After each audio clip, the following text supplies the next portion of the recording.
فقط فعال بینی است. موضوع ما و شما فعال است. کمتر در این باره میگم، وقتم بسیار نمیگیرم چون که سوال دادم در این باره. محترم جماعت، فال و تیرهای فال، نمودی که بچه که فال مکشایی حرام است.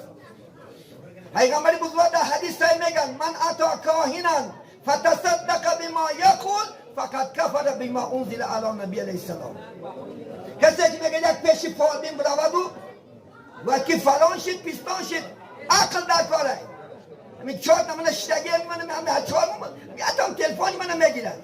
عقلی که آدم میشنید میدانی که گرفتش نه که برفته و نه که فلان فلان میگم نزدیک گرفتش.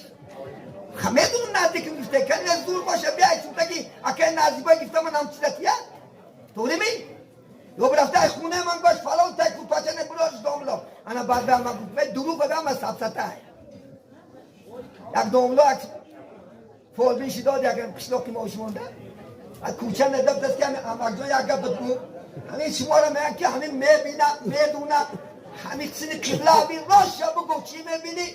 بعد گفتی میگم خود من ببینم همین گفت نزور شایی گفت فال بشه میگم با کلا میکنه میزن اتش دوری یا یکی زمینی تی خلافت فلان چی یا دروغ این همش گر کنی تصدیق قول فال بین یا کنی دشنام رب العالمین. حضرت مولا میگن یا برای میگم بدبخت تصدیق کن یا که خدا حقارت که یک خیلی کنه یاد نبرد. اگر قول فال بین تصدیق کنی نماز خون باشی نمازت قبول نمیشه. یاد نبرد نمازت قبول نمیشه چون که نمازم بچه پاکی با تازگی با آزادگی نماز قبول میشه. حتی خدا وعده میکند اعوذ بالله من الشیطان الرجیم ان الصلاة تنها عن الفحشاء والمنکر. گفت نماز شما را از کارهای بیشرمی میداره از کارهای بی‌حیایی باز میداره. گفت الا چی نمیداره.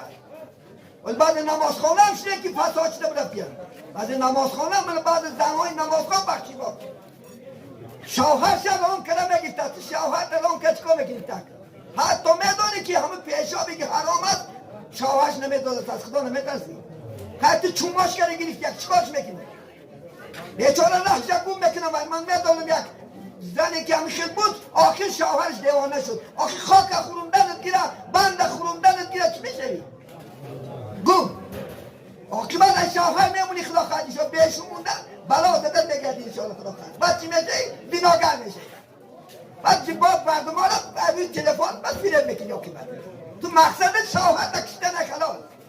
اول بکنن در اینترنت بیدون همین افلاسیش شوهرش خوندن. از خدا نمیترسین این زنهای بدبخت برای از پدر مادر جدا کردن حرکت میکردن.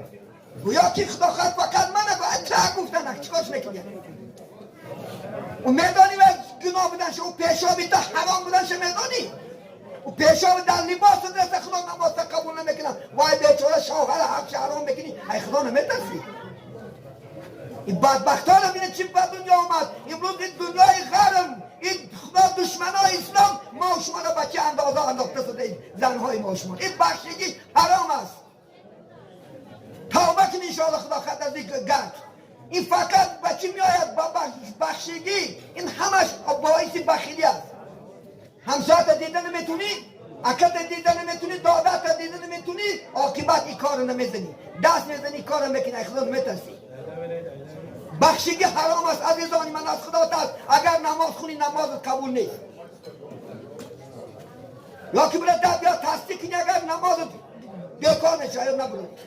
این حرام خدا این حرام کرد نکنه این کار گفت. و اگر میدونید خدا در قرآن عظیم الشان و شانش میبرداشت میگه مبادا اگر صورت گفت شد بره یافتد میتیه هیچ چیه نمیدونه هیچ چیه داشت نبیاید فقط میگه شما ویرون میکنه خلاص چهار تا بند میپرته دروغه شما میپشت خلاق تسخید ویرون این ویرون کرد فلان که هیچ چیه داشت نمیاد. ما الله داریم انشاءالله الله نتکیه کن از الله مدد کن انشاءالله خدا خواهد و بدبخت جزاش الله میکرد.